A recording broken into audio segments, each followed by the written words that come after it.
Hello, all, and welcome to Essence of Wonder. We have a special show for you today because it's going to be chaos. It's going to be fun. We are going to talk about books. And whenever we do a book exchange, I lose a lot of money for Kindle or to Kindle. Karen, are you excited?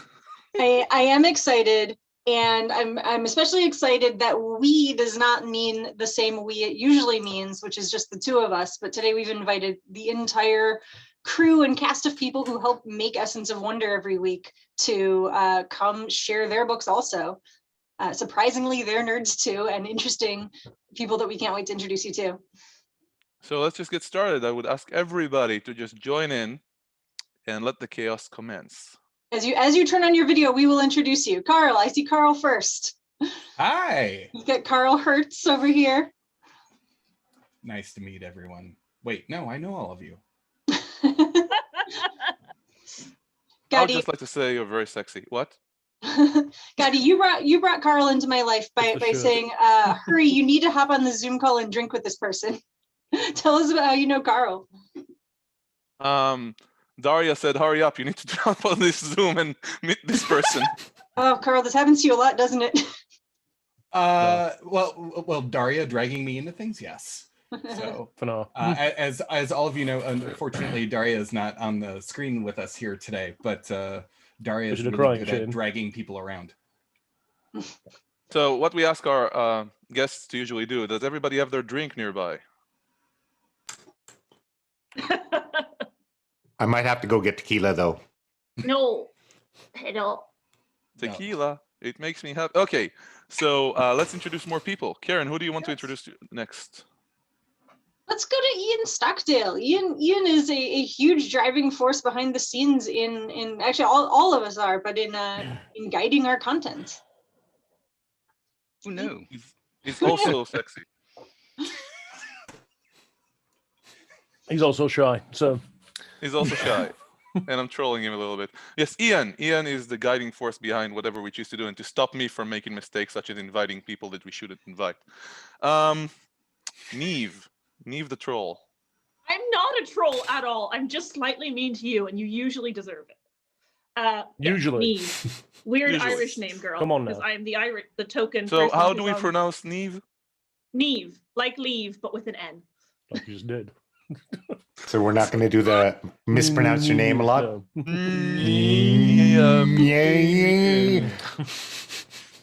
Gotti, can I ask you a favor? Can you just brag about your friends to me just one by one?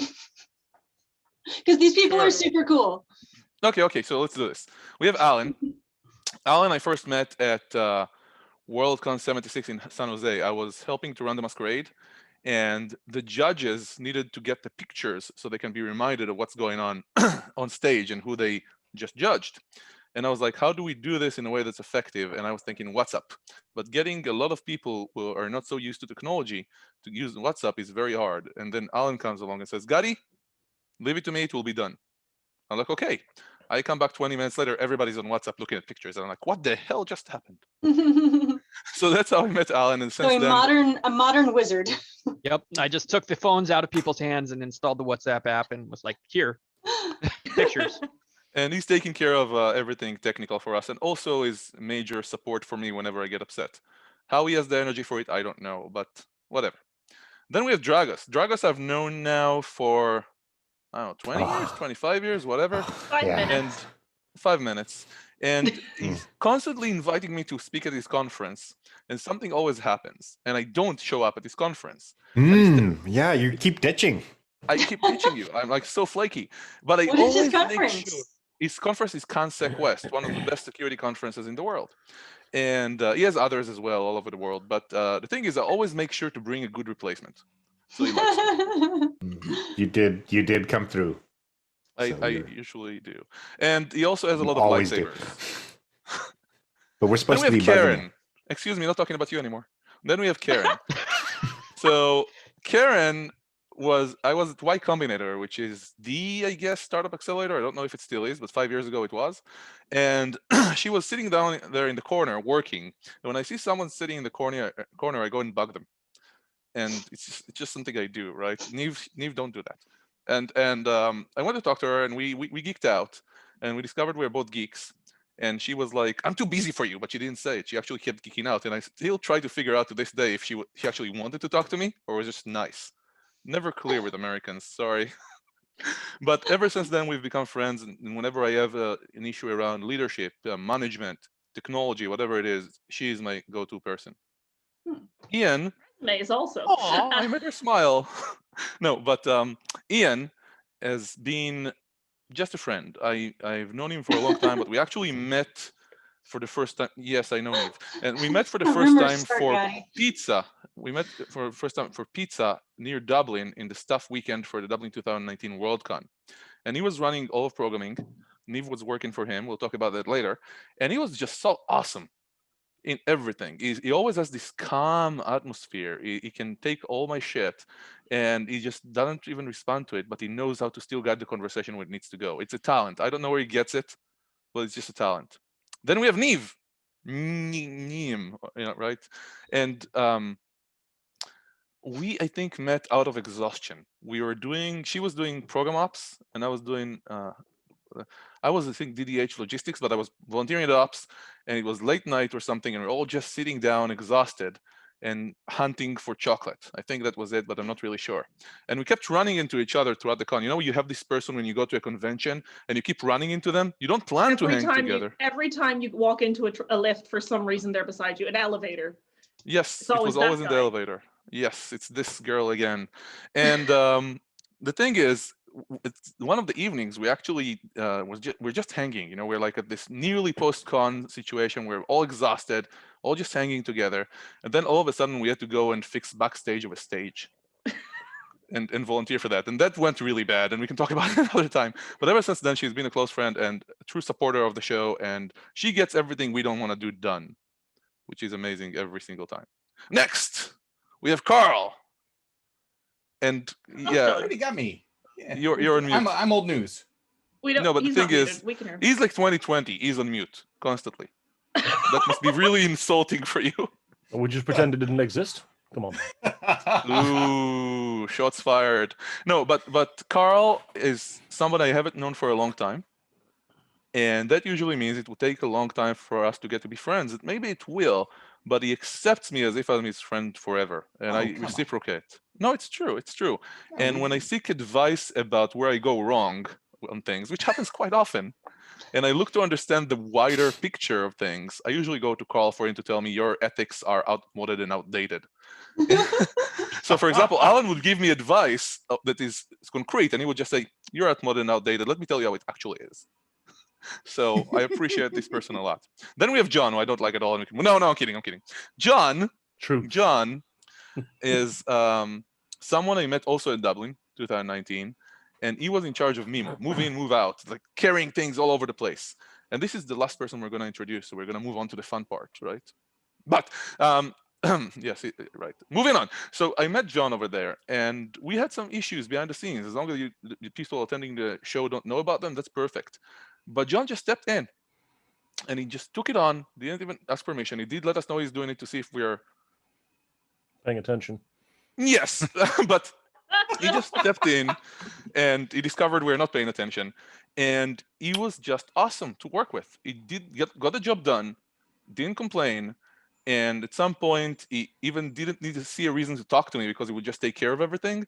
And I went like, I was quoting West Wing at him. Speak truth to power, man. You know, what are the problems? Let me help fix them. And he still remembers that and will not forgive me ever for saying that sentence, I think. Mainly because real power needed a magazine. Fair enough. He's also a writer, and we want to pitch what you're doing. You just published something, right? Mm-hmm. Yeah, show us your book. Let's see. Show us your book. That's not normally what people do. Just Add Water by John Dodd. That's our first recommendation for the day. Yes, it's a dangerous name for a paperback. Added Waters to paperback in the past. That was not a good story. It happens. It was an instruction manual, I would agree. Okay, so let's get to this, and I want to run it the following way. We're all going to talk, and we're all going to start recommending, and everybody's going to interrupt everybody else all the time. That's my recommendation for how we're going to do this. No, we're just going to interrupt you, Gotti. We're going to interrupt you, Gotti. Yeah. We respect one another differently. Okay, so speaking of this, the only time we're going to interrupt each other is when we're interrupting you at the same time. Exactly. Yeah, I know. That is good. Which is a bonding exercise for us. It is really, because we spend You're really the glue most that of our holds it all time being together. interrupted by you. So Are you calling me fat? No, but seriously for a second, okay? I can. Like, why does everybody else, like immediately, 2 seconds after a meeting, my friends are just going at me? It's your magic. I don't know why either, but really want to answer? it's a really effective way to meet with people. Magic. Just immediately sort of illusions. bonded by this sense of shared suffering that we keep choosing cheerfully. Gaddy, stop. It's a lot of work to Everett. be your friend. Yeah, you do. Even if you work as a person, you keep making sure there are projects for people to work on if they know you. Yeah, I don't also mean work as a person. Yeah, I mean literally project work. Yeah. The way I see it, Gotti, is like you're like a niece, right? Not like a niece, but a niece. The flavor. It's like, oh, I think I'll have some more of that. I won't. Nobody comment on that. I know what Not everybody's seeing that thinking right one bit. now. Nobody say a Anna's word. is disgusting. Top row will be like, nah, man. No, I'm out. Okay, so let's get We started. didn't advertise this as a roast, but it's working delightfully as one. Fair enough. So Hey, we did promise people actual book content. this is We gonna did. be weird for people We've done listening it. into We've the done it. It was audio. the first thing we did. Done. Oh, yeah, that's this right. all right. Oh, We this had is a all book already. stealth advertising. This is Okay, stealth so the first book I wanna advertising for recommend John. All right, First book I Gotti wanna- seems suitably chastised. Let's talk about I books. am. So Yeah. the first book I'm going to recommend today is I'm going to steal Karen's recommendation for a book because I'm just that's the way I roll. You're bad. So I am bad. That's good. No, but the thing is, imagine this: you have a book about a girl living in the deep south, and everybody is just very, very polite and friendly. They are courteous, but then she's a telepath, and she can hear what everybody's thinking. Now, isn't that awesome? And in fact, her writing professor at MIT recommended this book to her originally by saying, do you want to see how the setting can be as strong, if not even be a character? Read this book. And what book is this, Karen? This is actually, it's a series. It's the Sookie Stackhouse series by Charlene Harris, which goes on, which you may have also Southern Vampire Mysteries. Southern Vampire Mysteries. I think the first one is called Dead Before Dawn, and it was turned into the HBO show you might have heard of, True Blood. But you know, Carl is saying something, but in a way we cannot hear. I just said you may have heard of this show. You may have heard of it. It was just Game of Thrones before Game of Thrones. That's all. You know, it's a damn good series and a damn good show. All right. Who are we going to pick next, or is going to pick themselves next? I was pretty sure you're going to steal one of my recommendations.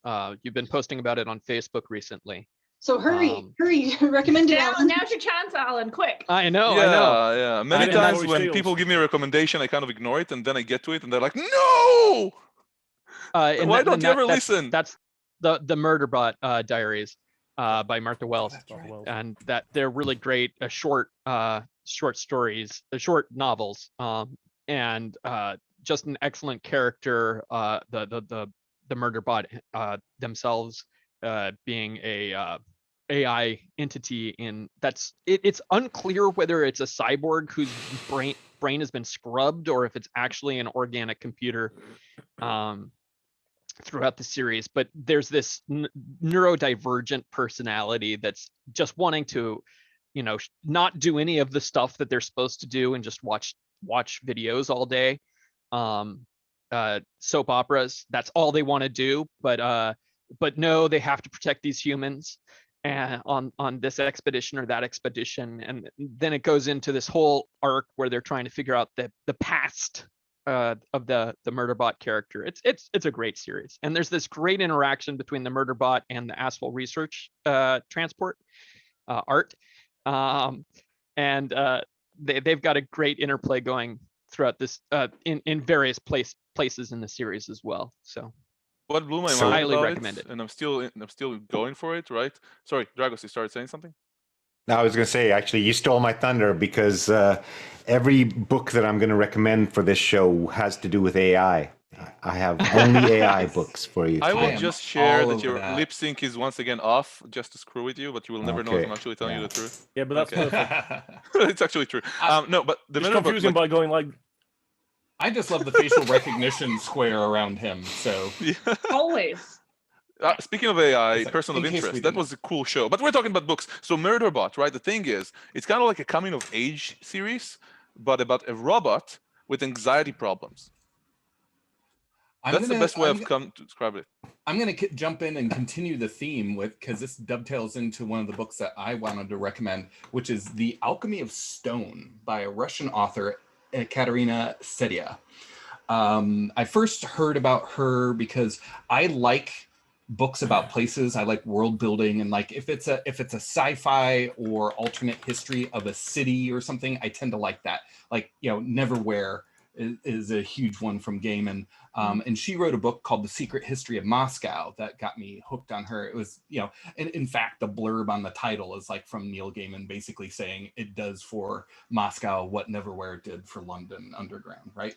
But Alchemy of Stone is kind of a steampunk take on, you have an automaton that is becoming self-aware, essentially. And it's a highly enjoyable book. Can I ask? I'm getting the first two, but that we put into the chat after we pitch our books, just to link the name and the author. I've got yours, Gotti, and I don't know who wrote Murderbot, but I can at least get that. Martha Wells. Martha Wells. Martha Wells, great. Probably a good idea to have those. In fact, so far every book mentioned has got AIs in them so far. Yeah. Well, that's I why I will was just jumped say in on the that you theme. didn't Yeah. write. Yeah, but I'll say it's personal because Karen has not shared John's book there. So Oh, Yeah, I'm just just add telling. water. I'm just telling. I'm not saying I'm telling. What? I haven't shared John's book.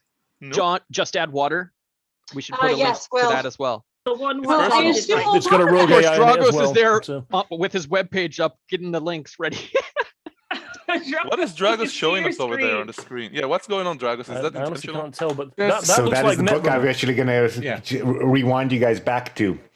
Go. Way back in 1977, one of the very first science fiction novels that featured an AI becoming self-aware. This is a time when people were using punched cards still for programs, right? So you got to keep it a little bit into context. And I read this book when I was in like high school or something, and it was one of the very first books that moved me to tears. I must say, I don't want to give you any spoilers. Ultimately, it's a tragedy, but it's the story of a computer becoming self-aware and dealing with the world. It's kind of pulpy. You know, I was in high school. I loved it when I didn't have sophisticated taste, but it got turned into a television show. And it was one of the very first computers kind of versus mankind books, and it has a really interesting place in history. So it's worth reading. I'm seeing it's P1, Yeah, but it's who's also the author? small. I couldn't read it.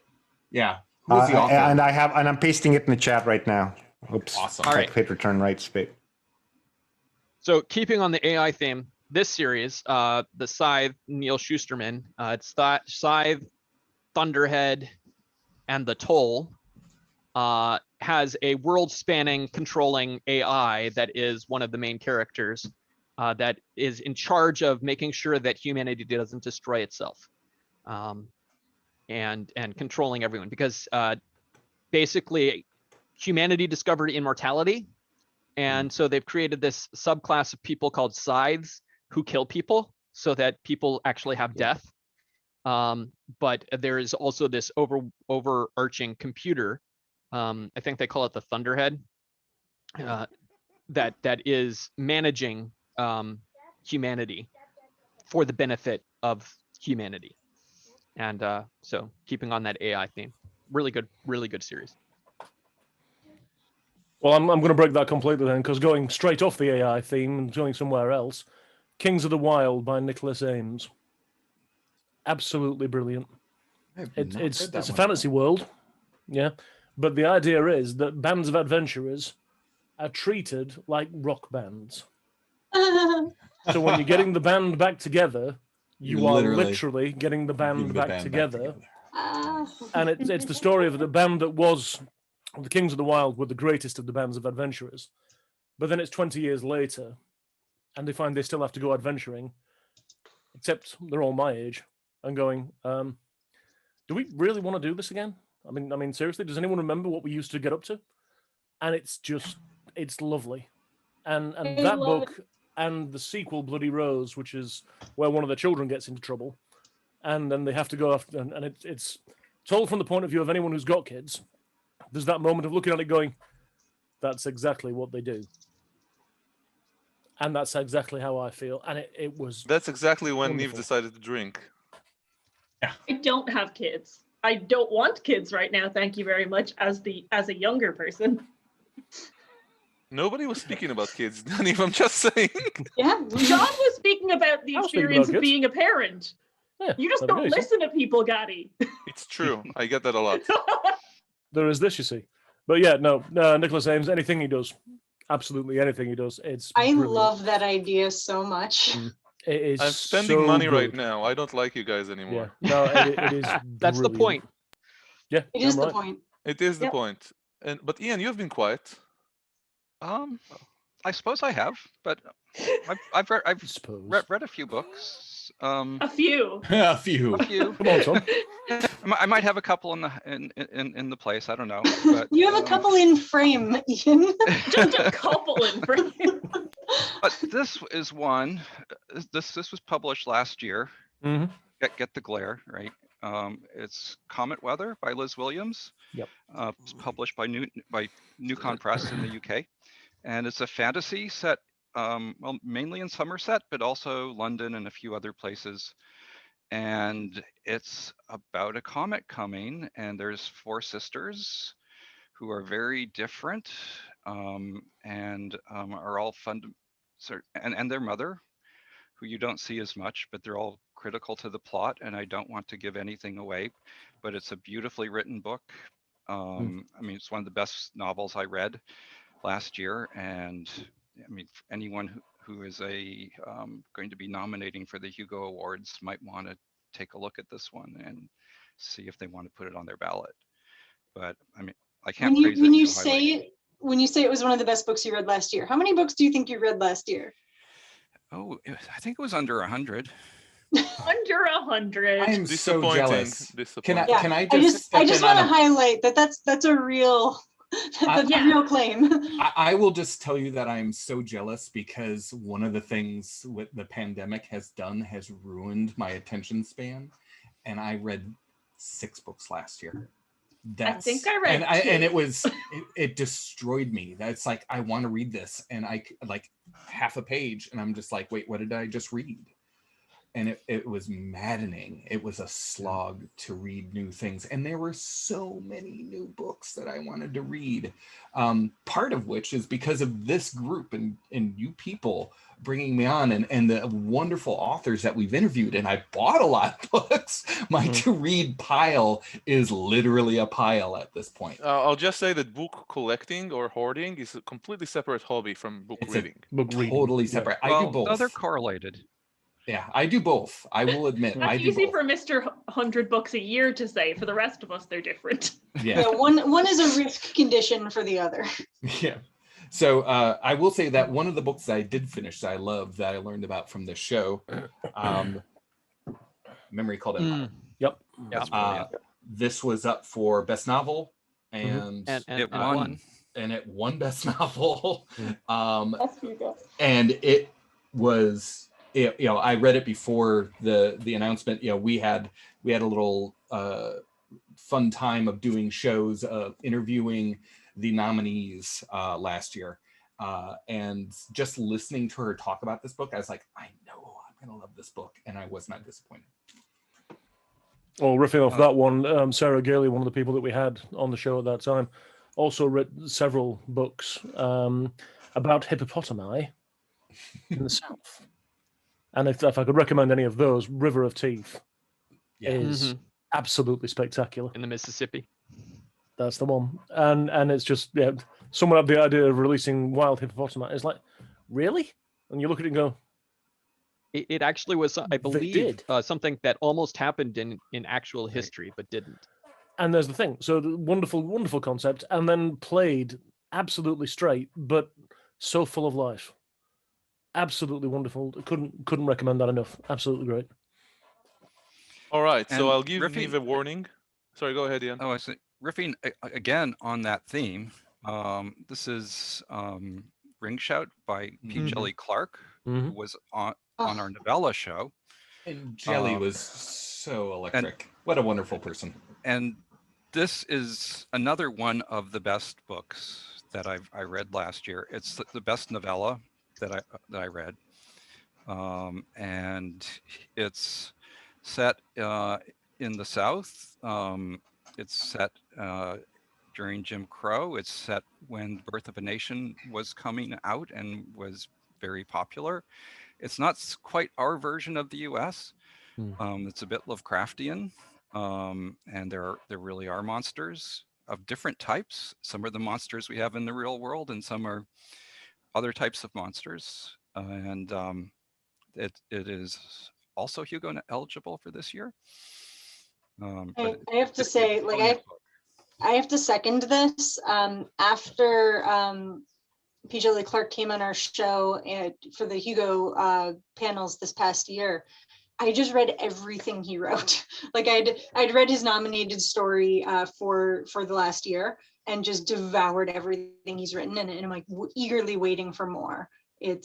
He's so talented, and it's so fresh in the, I would put it in what I would call the urban fantasy category, where it's, verging on magical realism almost, but it doesn't feel at all like the same world we've seen before. And, urban fantasy is one of my favorite genres because I feel like it's taking these fantastical notions and characters, but then really sort of probing current social issues that are in our sort of real life, sometimes by making them very literal, or in Charlene Harris's case, we're probing prejudice against vampires who've just come out of the coffin and demanded civil rights, but it's about every other group that's ever done that, really. And there's a great joy in what sci-fi and fantasy and speculative fiction can do.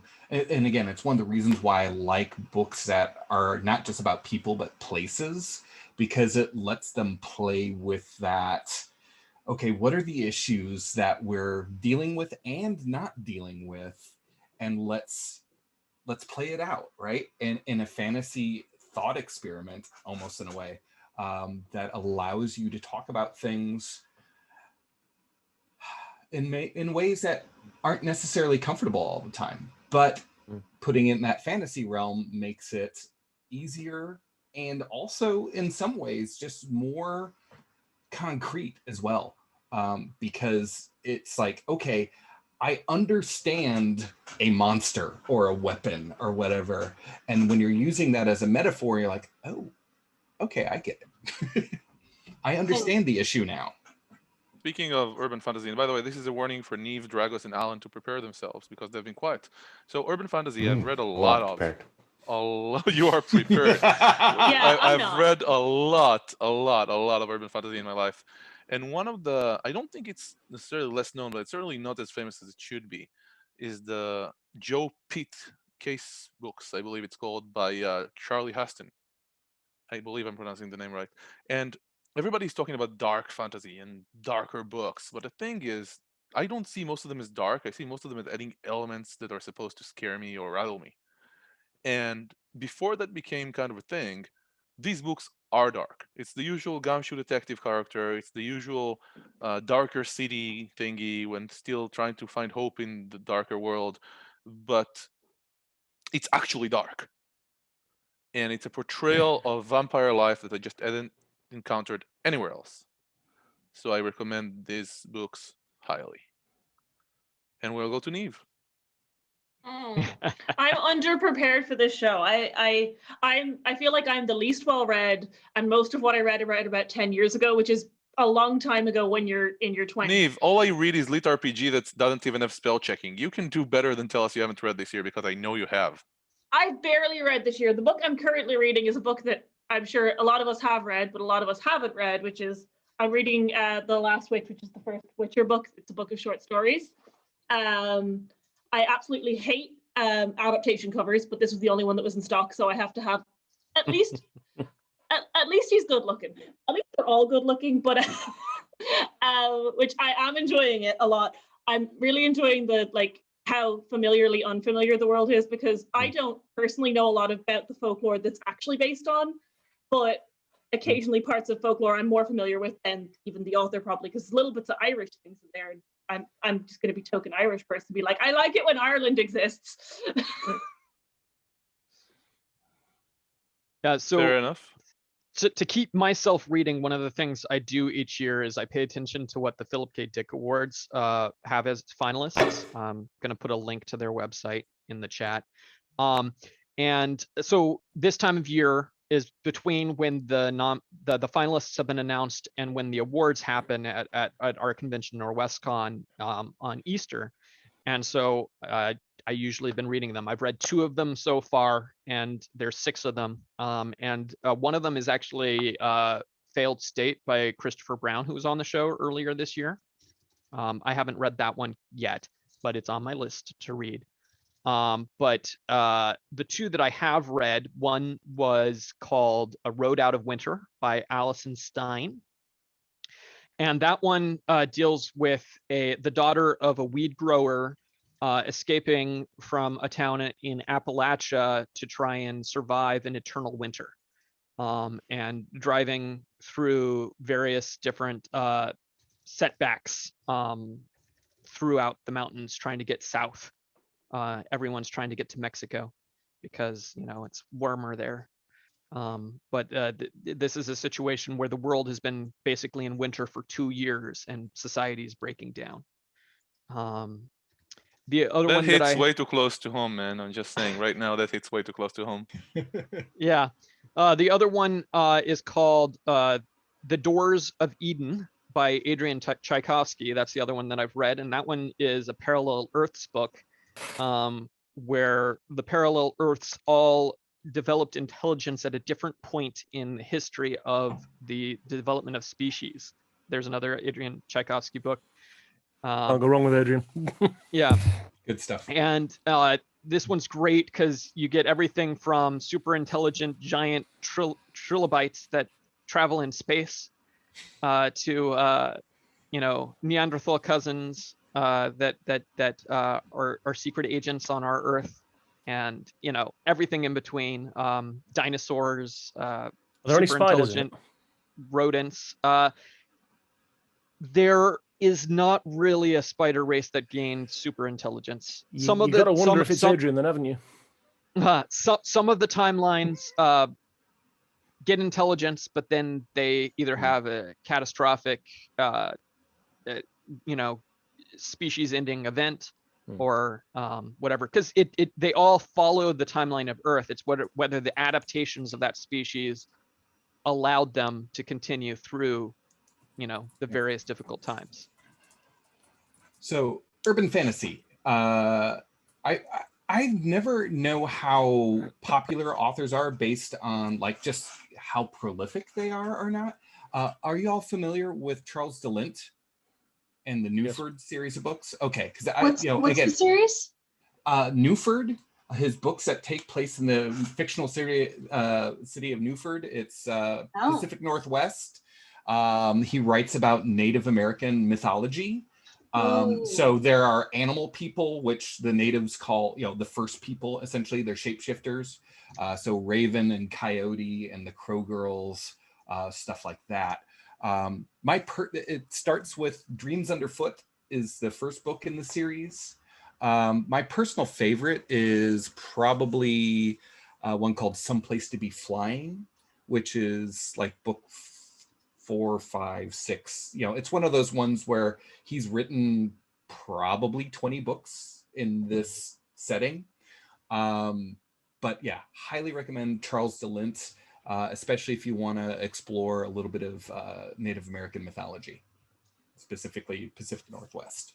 I love that. I'm gonna jump in with my mine because I hear you. I'm gonna stop us for a second. I tried to figure it out on on my own. Oh man! I tried to figure out this on my own. So nothing against Rafi, but somehow one of our attendees became a panelist, and I'm trying to figure out how. Rafi. I'll get it. Okay. Yes, Karen, please go on. No worries. So I was thinking, like, I've actually. So I've been thinking of actually. I've been thinking of interrupting Gary as well. Go on, Karen. Yeah, go on, Karen. Thank you. I read a lot this year, and many of the books that I read were recommended, like were somewhat famous, I would say. Nelson Mandela's autobiography was super interesting. There are lots of books that, came to me by recommendation or something. And so the one I think I want to talk about most is probably the one that isn't at all famous. I believe the author to be the least famous. They are self-published only. If you remember Anton Ego's spiel from Ratatouille about how the only work of a critic that's valuable is in the defense of the new. So this is it's in the urban fantasy genre, and it's the Kalia Singh series.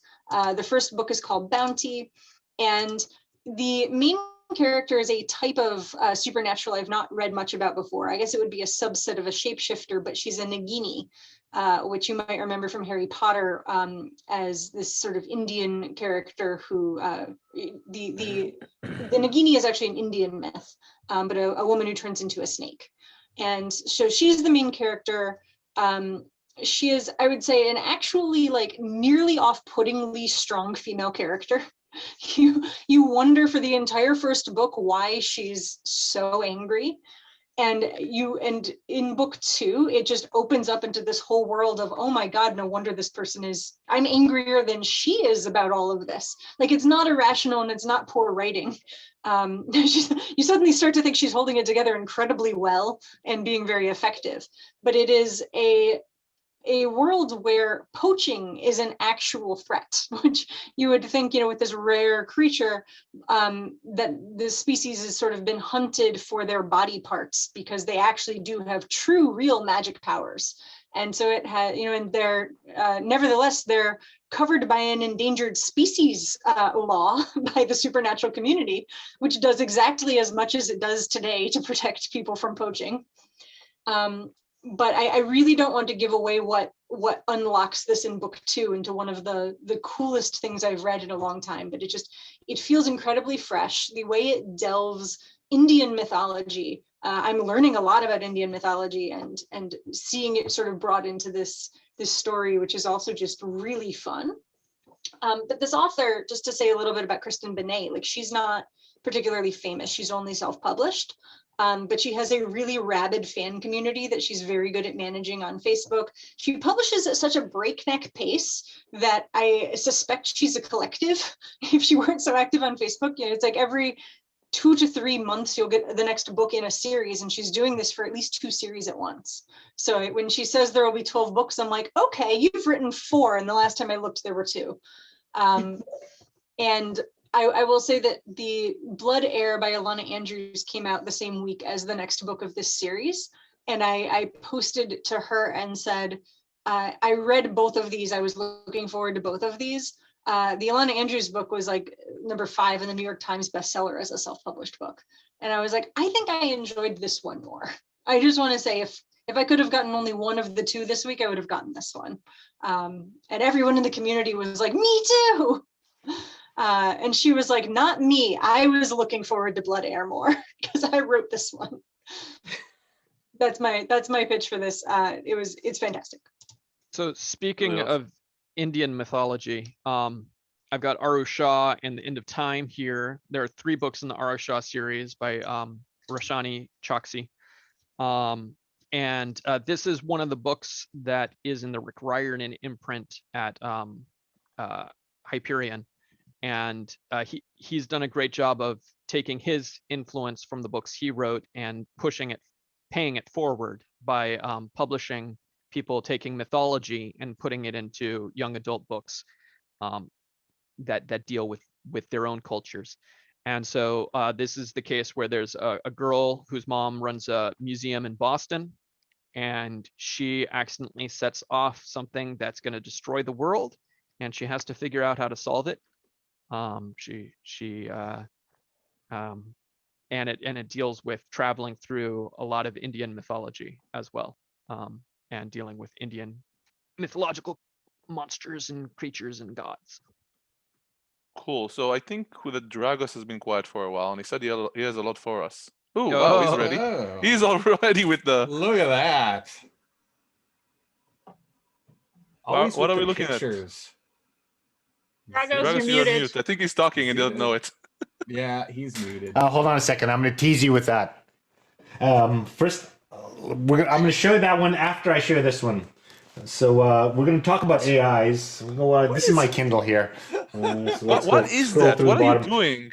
He's This got is looking at my phone. Kindle. Yeah, that works. This is just a camera looking at my phone. Is that like a camera So- like the artists have when they paint? When they draw? Yeah, it's just a little camera on a little here. I'll give my. I'm demonstrating. It's just a little camera. I'll Go over on, here. go on. I'll We're do good. it. We're good. Just Go on to it. Okay, so it's over here, right? It's You can like see this. it. It's right this bit. So anyway, The rest of the actual with two cameras. I'm going to show you an older series called The Biofab War by Stephen Ames Barry. These 4 books. Biofab War, Battle for Terra 2, AI War, and there's one more, Final Assault. There it is, right up there. It's interesting is that it's an AI war. It's the classic trope of, it's a little bit like proto-military fiction, but it's aliens. It's Earthers versus the bug-like aliens versus AIs. A good bug So is a it's- dead bug. Yes, exactly. Heinlein, etc. Blah blah. Sorry, shut up, R2. R2. Hello. R2. Hey there, R2. So lost it's R2. fun because unlike the AIs taking over the Earth and whatever, they're just there. They're a bunch of AIs. They're just one of the races. It's kind of like a 3-way in plots and intrigues, and instead of the AIs becoming this overwhelming thing. So, and then I'm going to go with this next one because we were talking about young Hold on, adult before we fiction. move to the next one. Yep. You have read so many AI books. Why this one? Because it treats the AIs with dignities as opposed to using a cliche. All of the AIs are always out to try to kill people in all the books, and they're always all-knowing and super competent. In this one, the AIs are just another alien race. Whoops, I shouldn't have been So, muted. I knew that was going to happen. Yeah, anyway. Okay, so this is one of the coolest science fiction books ever.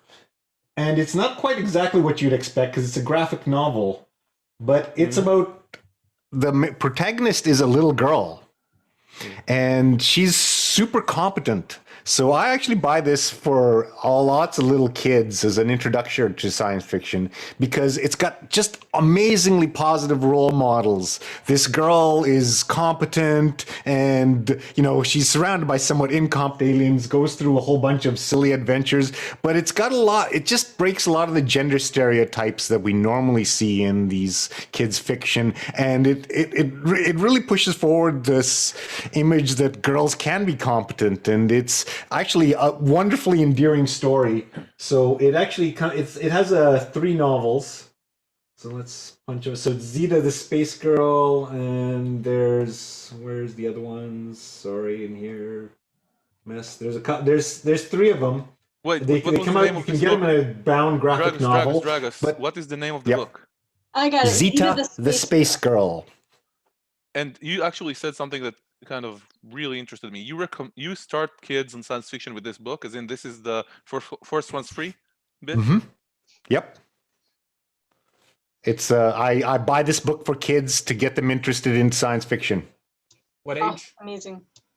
It's a book that can go pretty young. Yeah. Okay, cool. And it's entertaining to read it as an adult too. Ordering it right now. Yeah. From my local independent bookstore. This is not good good for my plug. wallet. I will just say this Thank is not you, good for my Carl. wallet. I'm Um, just. Am I evil for buying on Amazon right now? I don't understand. Yes. You need to ask the question. You're just evil, but yes. So Are we the Gotti, bad do you guys? have a That's friendly your cue to go neighborhood bookstore? ha. I do not have a friendly neighborhood bookstore. No, but Dragos, you wanted to show us one more. If you are I very have more. tied into the Kindle architecture, I don't. Then I tend to buy from Amazon, but there may be a way around that too. So for the next one, I'm going to go way off. This one's about AI. It's science fiction. No, really? Really? But it's not narrative fiction. It's called The Master Algorithm. It's sort of near-term science philosophy. You don't like Master? You don't like it? Okay, Egbert. It just frightens me. It reminds me of my undergrad, which is never a good thing. Dragos, when Keep you're going, talking, Dragos. Come on, keep going, bro. Yeah, let's hear about put it. those in the chat because you just talked a little bit too fast for me to catch I'll all. pop links to all of these. Algorithm, nice. So tell me why you like it. Because it makes you think. And it's remarkably on track in terms of the things we're seeing with Facebook, the narration, the disinformation in the election campaigns, really ties fiction. It's kind of like a look ahead at what this could all lead to. I, for one, accept our algorithm overlords. Nice.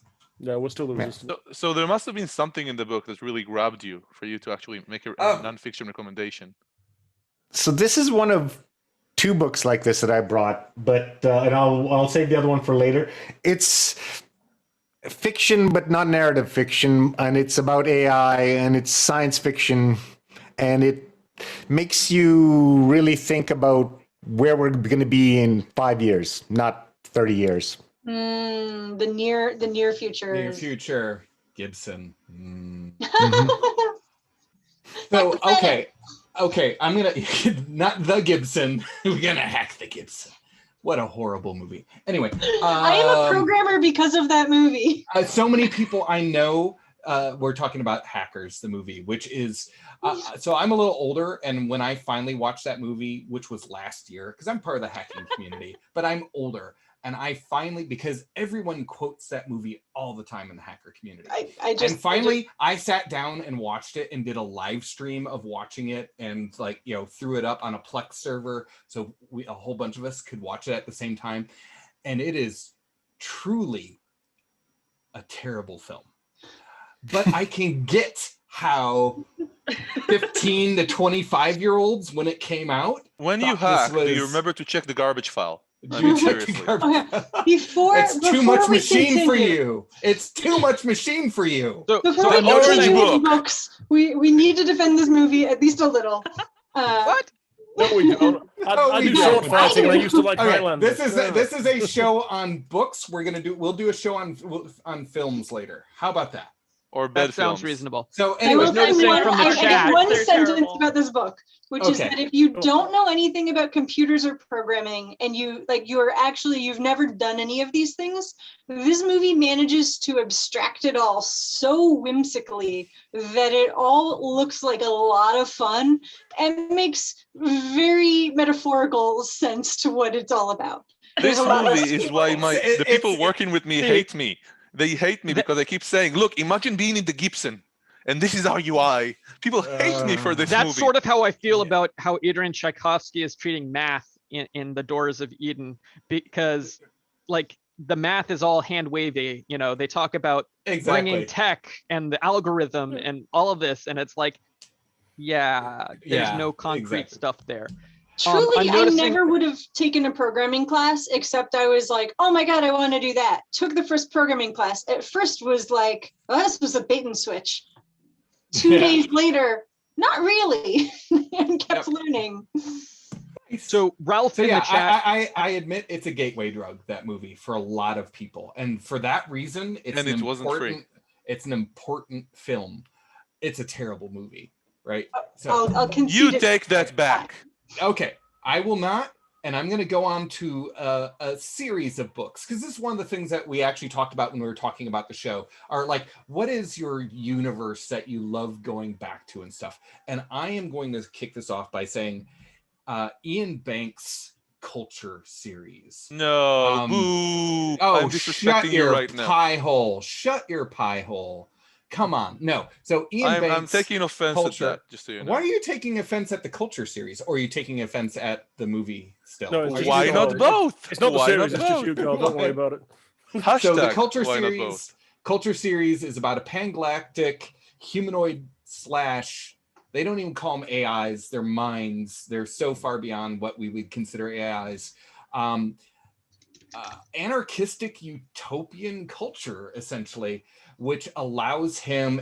Every book is essentially a thought experiment on something like, what does death mean? What are heaven and hell? So on and so forth, which you can do when you have essentially godlike artificial minds running structures that are the size of solar systems and crazy stuff like that, right? I mean, it is true space opera, mind candy, but the way Ian is able to talk about big philosophical issues but populate it with interesting characters is really good. And I also think he does a fantastic job of hooking people into it with the first book, Consider Phlebas, which actually is the first culture novel, but the culture is the enemy in that novel. It is from the point of the view of a shape-shifting humanoid who hates the culture and everything it represents, of just being this gray, whatever. I really dislike neutral. you because you're making me want to read it, and I don't It is want to read it. phenomenal.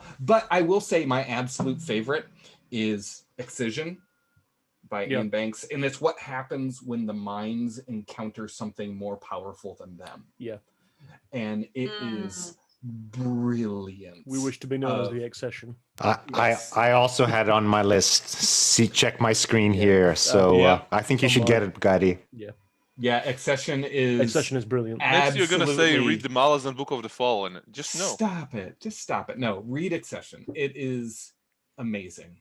Can you read it if you haven't read the rest of the culture series? Yes, that's the great thing about the culture novels is they actually all stand alone because they take place at different points of the development of the culture. Some of them are related to each other, but a lot of them aren't.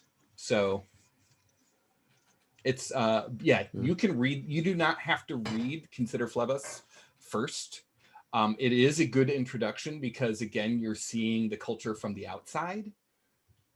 But Accession is by far that's the magnum opus of the whole series. We have a question from Ralph in the chat, which is it's an interesting idea about hating the culture. Is it different from 19th and 20th century dystopias? Yeah, because it's not a dystopian novel. It is a war novel essentially.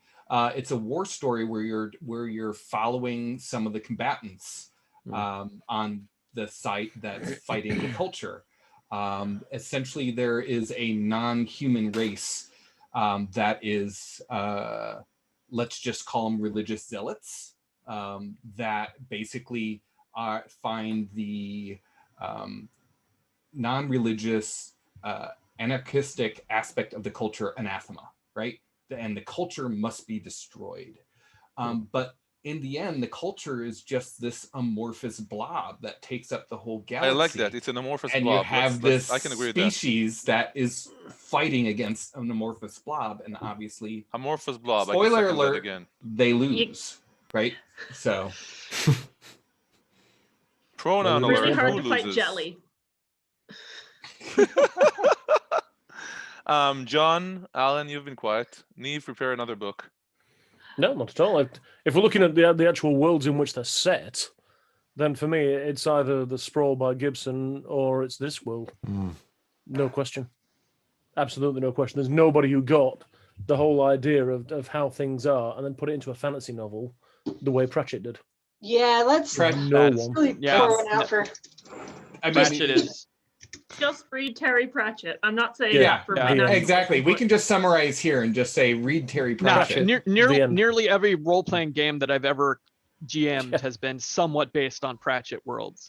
And the other person, and I pulled this up in case there are people who haven't read it and your younger readers out there. Vance. Yeah. Huge influence on everything we know about sci-fi and fantasy, including good concept all of magic all as well, all the people. Yeah, all the people at TSR who made D&D, they read this. Yeah. It's far future. More, but, It's far future fantasy, essentially, where the tech is magic. It's indistinguishable from, yeah. Speaking of tech being indistinguishable from magic, there's a series called Story Thieves. Let's get the glare off that. This is the 4th book in the series, I think. Yeah, book 4, Pick the Plot. It's a great series. It starts off, the first book is sort of like a battle between a magic world and a sci-fi world. And basically it's taking kids from the real world who can jump through stories into books. Only one of them, my son's correcting me. That's actually, I have to say, that is the highest recommendation of this series, is when a child runs up and corrects you on it. You're wrong. Like, that is 10 out of 10. What I really love about this series is that each book in the series is in a different genre. So the first one is, you know, taking that sci-fi fantasy and fighting them against it. One of them is a noir. This one is a pick the plot book, where you have to go through. It's a time travel pick the plot book where you have to pick the plot as you go through, and it does the whole go to page X and whatnot, and you have to go through it to find it. And there's a comic book one. I mean, it's totally really dealing with genre and understanding genre and traveling through genre. He has another series that starts Once Upon the End that's book 3. Half Upon a Time is the first one, which does a whole fairy tale adventure with a person from Earth, and it's all turning, you know, themes on its head. Yeah, so it's Half Upon a Time, Twice Upon a Time, and Once Upon the End.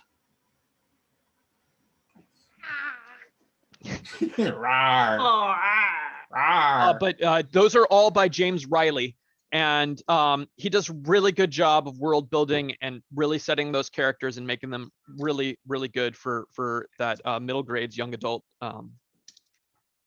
that setting. All right, I'll step in. Owen has walked off with one of the other books that I had to recommend. Well, there you go. That's how things work. John, you know what I would love to hear from or hear about, actually, John, if you're willing to talk about it, is your own book, the one that we teased about being a spill hazard. Just add water. Yeah. Well, that one does go back to AIs. Oh, great. The central premise of it is that humanity has gone to the stars. That was the whole point of it. It's gone to the stars, and the idea is, no hard science fiction here, so don't get any ideas there. But humanity, if you reduce humanity to its component elements, go to a different planet, drop them on the planet where there's water, instant human. Now, someone used the phrase pot noodle, so maybe not the way forwards, but they arrive at the new planet and they find that the ship itself, rather than just dropping the colonists on the planet, is actually engaged in a war with the planet, using weapons it didn't have when it set out. And then they suddenly realize that actually, this isn't the first time it's done it. This isn't the second time it's done it. It's gone from planet to planet to planet. It wipes out the existing population and replaces them with these colonists, and then goes to the next world and does the same thing. Are we the bad guys? Are we the bad guys? Ship was programmed not to do that. Ship shouldn't do anything of the sort. It's got laws that prevent it from doing that. But it is doing that. And along the way, it developed nuclear weapons. It developed all manner of interesting death technology. No spoilers! I know. There are no spoilers. Not one. I haven't told you a damn thing you won't learn in the first 3 pages. Nice. Oh, Very nice. I am all over this, John. I actually did promise I'll read it and buy it, so it's about time I did, even though I had an advanced copy. Okay, I'll do one. So this has he's been gonna buy it still. Yeah. And we all need to prepare for our final recommendations, right? Neve. Oh. So I would like to recommend 2 books or 2 series that I like. One, and just because of the fun level, nothing else. I'm not gonna say they're good. I'm not gonna say they're bad. He's gonna say Lit RPG, isn't he? You watch. one of them will be game-lit. Teaser. Yes, There one of it them is. will be game-lit, or maybe Wait, two of weren't them. we all supposed to just interrupt Gotti? Yeah, I'm doing it. He's the Get only me one up, doing people. it. Come on. Show me the love. So the first one is the Bobbyverse. Bobbyverse is B-O-B-I verse, one word. Oh, yeah. Yeah, and the first book is called We Are Legion, We Are Bob by Dennis Taylor. Oh my I God, didn't these are realize that was such Bobbyverse. strange, Okay. awesome books. It's just I haven't read hard science fiction written in such an easygoing fashion and with so much fun ever. And I would love to tell you things that will not spoil the book, but I find the first chapter to be the most incredible thing about the first book, honestly. And that surprise, without reading the blurb to understand what the books are about, is what I want you to read. So it starts a certain way, and then wait, what happened here? And I didn't guess correctly at all continuously throughout the first and second chapters. So I would just say it's the most fun read I've had in science fiction in a long, long time. It is hard sci-fi, but written very softly. And it's Meaning it's also about immersive. AI, which is apparently... Why are you spoiling things, Karen? It's my this is- recommendation. My hands are flying. That's AI seems that? to have been Why a is Karen theme. spoiling Maybe, something for maybe you that guys? says something Come more on. about us than about science fiction in general, though. Yeah. I don't think I've ever read an AI book. What? Why mine? Wow. Moving on. So by I John's. often talk about Lead RPG. This is more gamely. It doesn't have character sheets and stuff, but it's one of the most fun things I've read in a long time. Most of the fun things I've read in a long time have been Lead RPG books, and I read hundreds of them to find these. So the series is called The Divine Dungeon by Dakota Kraut. I had no idea Dakota could be a man's name, so I learned something there. And the entire idea is that our main character is a dungeon core. It's a diamond or whatever. And you look at the entire world. Hello there, Alan's kid. So did he bring the book back? No, he did not. He Doesn't did matter, not he's one of the like it, five. so he didn't want me recommending it. Recommending. Because it's his. I like the ding. So Dakota Crowd, the Divine Dungeon, is really just fun. It's not only written well, it's not only immersive, it's not only fantasy, but it's also the regular asshole type of character we are used to seeing in, let's say, urban fantasy. But it's a complete fantasy world, and there is constant magic R&D, which I love. So I won't say much more about that, but I will throw out another one. On royalroad.com, there is a serial called Mother of Learning. It's kind of like Groundhog Day, but in a fantasy series kind of way. And it's truly wonderful. I enjoy it a lot, and it's just somebody who sat down and started writing one day with no editing much of. So that's another recommendation I have in the Elite RPG thing. And Alan is doing like, blah, blah, blah, blah, blah. Okay, Someone cut Gaddy off. I was giving him the signal. So we do this sometimes behind the scenes. You don't see it in the audience, but we do So this. I have another wrap it recommendation. up, This wrap it recommendation up. is about... This recommendation is that someone else So- apart from him should speak. So just so you know, we are officially over time already. Sorry, that was what I was noticing. Director yeah. Carl is stepping in. So let's wrap it up with an author. Dragos wanted to say something. Shall we wrap it up with an This is author? also what that no we one ever recommend? sees is the messages. I think Alan is under attack. If Alan, yeah. if somebody listens to the podcast instead of watching the video, it's going to be very confusing for them. I can hear him. I can hear child growling. Yep. Dragos, you wanted to step in with something, if I remember correctly. Yeah, actually, I just put in the chat the Well World series by Jack Chalker from 1977. And I just found out, actually, just 3 seconds ago, that there's a new book in this that was written in 2000 that I've never read. So it predates The Matrix. It supposes that the world is, the reality is supported by a super intelligent AI supercomputer, and that it's populated by a series of races that are prototyped at this world at the center of this universe that's artificially superimposed over reality by this. And it deals with technology. Everything on this world is hexes that are technologically limited or lets the controls the evolution of creatures and different races, which are then taken and populated throughout the universe. And it's a whole series of adventures along these themes that were really kind of pioneering for its time. And it's an AI book because throughout all this, another super intelligent world starts evolving and starts messing with reality. So it's actually a battle between these two AIs that control reality and all these characters and technology in between. It's interesting. That's cool. I'm still thinking about John's book, though. I want to go read it now. Well, I want a John book too, actually. Can you buy it on Kindle yet? Yeah, it should be able to buy it on Kindle. It's certainly available on Amazon. So I will get it now. How do you get the most money besides me just like really PayPaling you? I think it makes no difference whatsoever. Okay. You know something? The entire payment I get for this merriment would be if you lot enjoy it. Aww.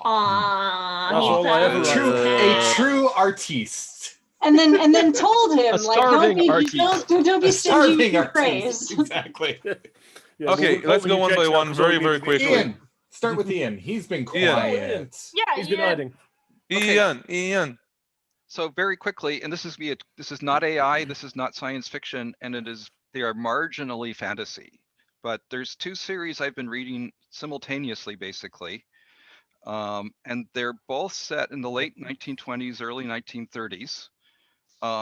One's the Maurizio De Giovanni he writes in Naples, and if you think about, can you hold those up again so that we can see them for longer?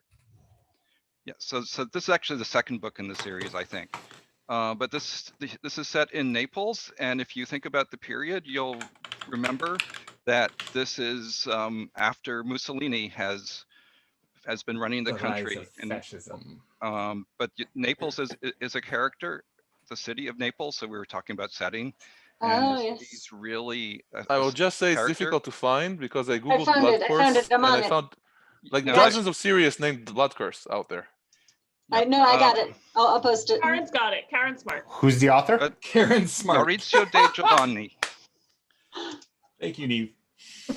Yes, thank you. I say it's sort of a little bit of a fantasy because the main character, if somebody has died violently, and the character is in that place where the person died, he can see the person as he see and hear the person as he was dying. And imagine walking through a city like Naples when you have that. I don't know if it's a talent or ability, but it's really fascinating. And as the series goes on, the fascists are becoming more influential in the city, which is interesting and dark. But it's a wonderful set of books. The other one, which is set at the same time, and it's in the UK. This is by Jacqueline Winspear. It's Maisie Dobbs' books. This is sort of in the middle of the series, and it's you don't get quite as much of a sense of place, or you certainly do get some.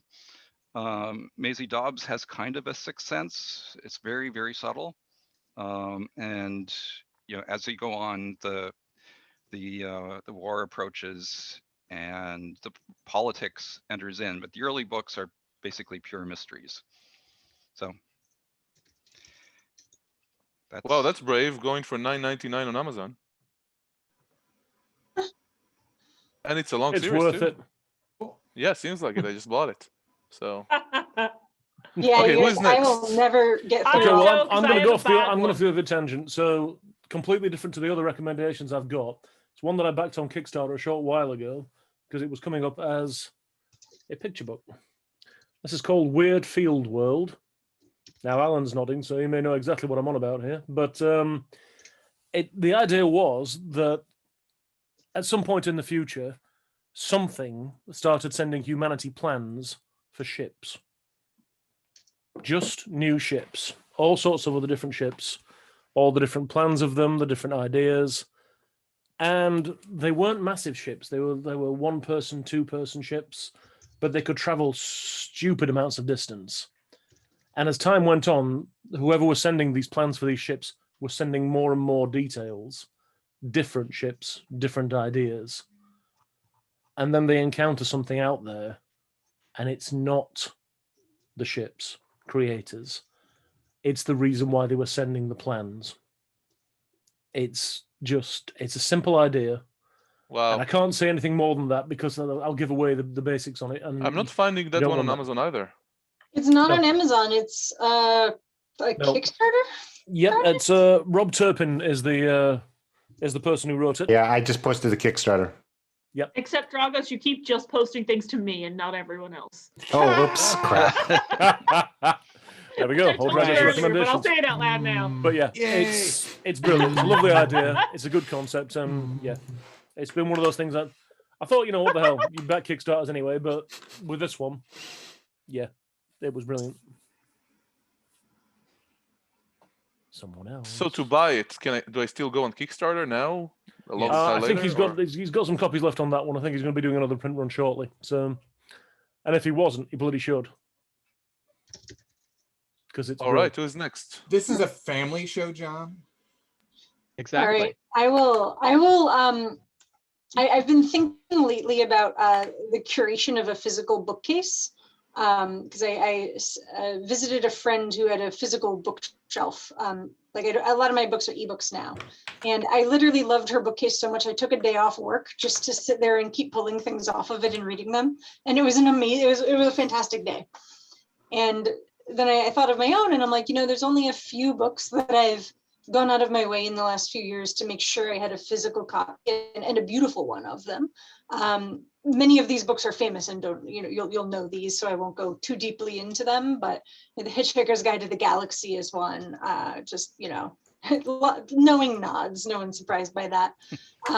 Another is, and this is probably my favorite, if I had to pick one book, would be The Last Unicorn by Peter S. Beagle, for its poetry as much as anything else. My first friend in New York City, I made through a writing group, and when she left town, I gave her my book. I was like, this is my copy of this book. You haven't read it, and I'd love you to. And that was one of the sweetest. It was one of the biggest gestures I could think to make.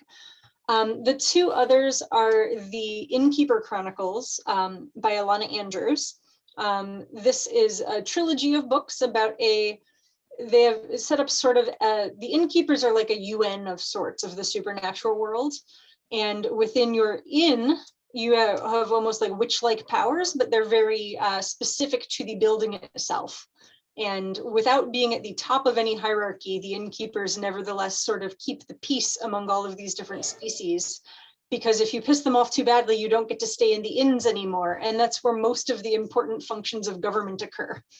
But much of the main character's time is spent sort of worrying about the customs of the different types of characters who are living in the inn at the same time, and how to keep them from killing each other, and what religious things does this species need.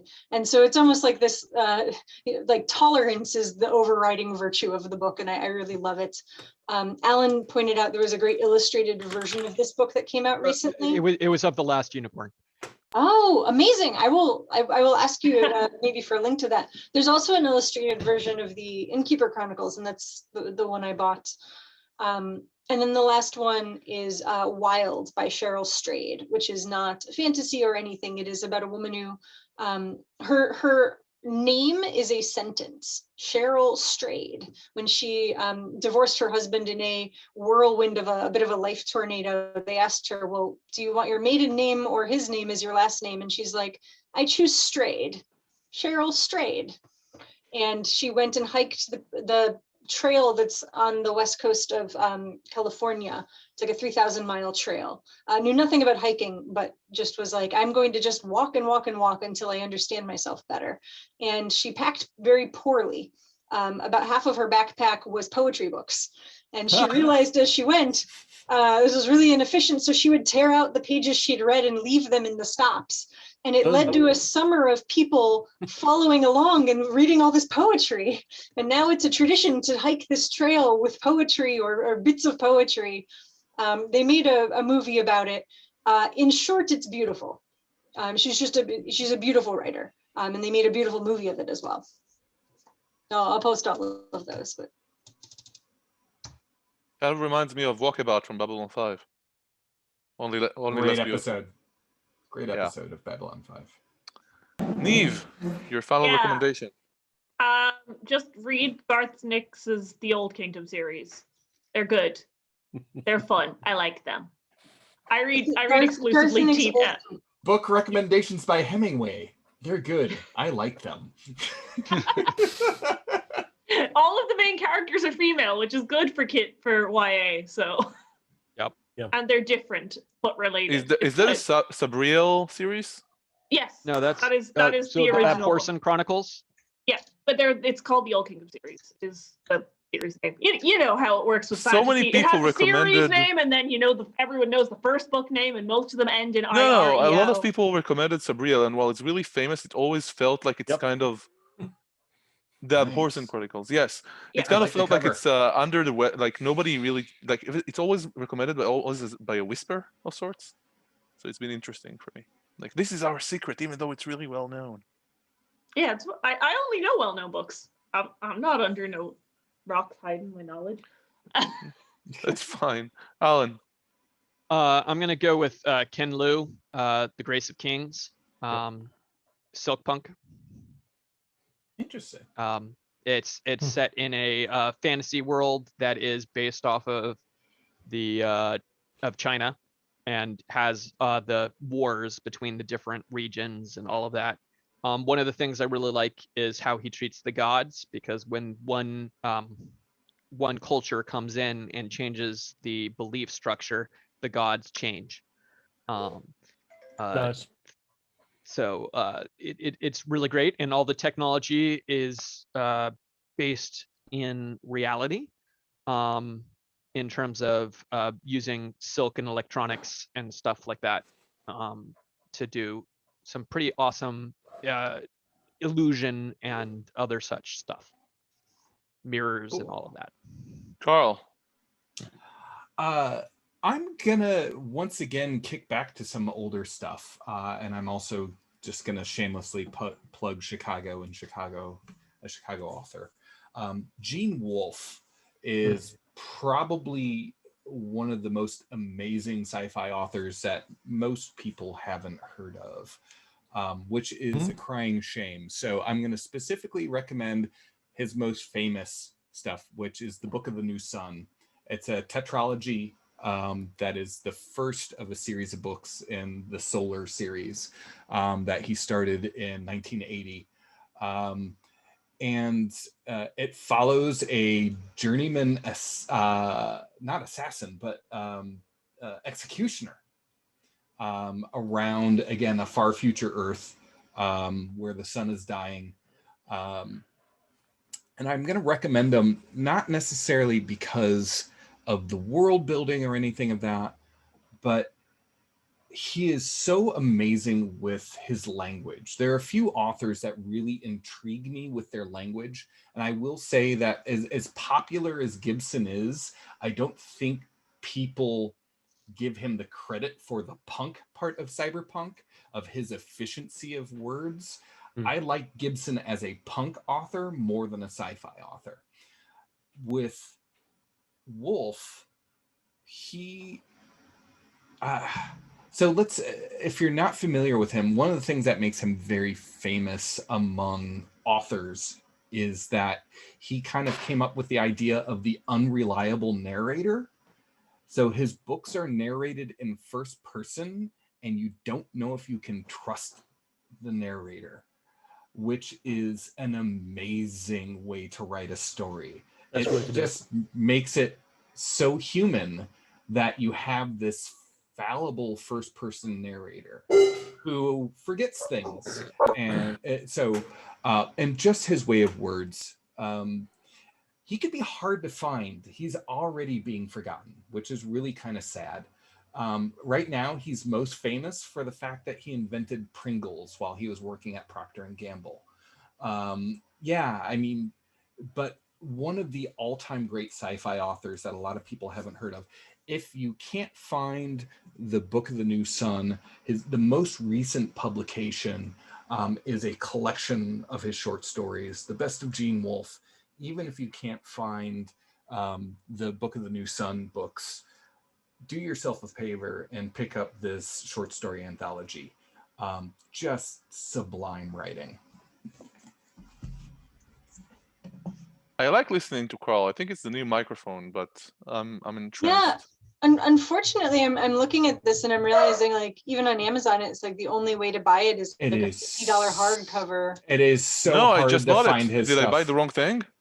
You can this you can find because this was published in the past few years. But the Book of the New Sun can be really hard to find. Here we You go. have to scour. You may need to scour used bookstores for them. Here you go. So the books are the Book of the New Sun. I've never seen an anthology version of it, but the 4 books are The Shadow of the Torturer. Shadow and Claw. The first half of the Book of the New Sun is on Kindle for $12. Okay, well, that's new. Because why are they selling the first half of a book? That's a good question. So the second half, the third and fourth books are The Sword of the Lictor, Lictor, and the New Sun. The New Sun is a series. So yes, it's the first 4 2 books of the 4. Yes, and then hopefully they have the second 2 as well. So it's they do. Here's a link to the full wonderful series. All right, I am going to put this into the chat for anyone who's actually trying to find this. This version of the book, you'll buy the first 2 together, and it is 20% of the price of. So is that? Am I seeing a hardcover of all 4 books from you? I'm buying it's a Kindle version. Kindle edition. edition. No, I want the and still the hardcover is only $16. So if you want the originally printed, just like the first book and the second, like it's much more expensive. Yeah. Amazon wants $130 for it used in Canada. 125 from I mean, that's like seemingly that's the collector item at this point. So basically, he's an author that authors love. So I real quick story. I was part of a group that was the Chicago Literary Society, and we gave him a Lifetime Achievement Award a few years before he passed away. Neil Gaiman was a huge fan, and he actually came in to be the MC for the event. Ursula Le Guin, of all people, called him the Melville of science fiction. And she doesn't toss around praise very much. So again, he is a sci-fi nerd to read, right? So highly recommend. I love it. Awesome. I can't wait. Has anyone not spoken with their summary? I think we're good. I think we should end by telling everybody where we are in the world, because this is an international group. It is. Well, I just gave up that I'm in Chicago. So with talking about genes. So I'm in Chicago, Illinois, United States of America. I'm in New York City, in the US. Brooklyn. Ian and Alan, go. I'm in Seattle, Washington, United States. And I'm in the San Francisco Bay Area, same time zone as Alan, but further south. I'm just north of you guys in Canada. We're in Dublin. Canada. If you want to say. He won't say. All right. Well, he probably it's won't on the say, screen anyway. But token Brit on the far side of the world, so there we go. Yeah, Dublin, Ireland, which is, infinitely better than being in England. So, Gabby, we all know where you're from, but you've got to say it. I am from Tel Aviv, Israel. Well, no, John, we didn't do the colonialism. It was done onto us. So I agree. Was there an argument? Hence, token Brit. There is this fake. It was done onto us, but then we just took it. We were there like, is this fake Facebook movement on. There is this fake Facebook movement in Israel that's been really fun to watch, which is bring back the British Mandate. No, I'm thinking that might not be the best. That's been fun to watch. Which one? Right. Okay. So on that, I think we have had a lot of fun, and we can bring it to a wrap. Unless you want to stay longer. No. Oh, it doesn't bother me. All right. Love I am y'all, but much not that poorer much. today. My bank account is much poorer today than it was. I'll just put it that way. In a good way. Can't survive any of these shows. So wrap it up, Gotti. And that's a wrap, He's trying. I guess. Streams are off. Yeah. There we go. Recording is stopped.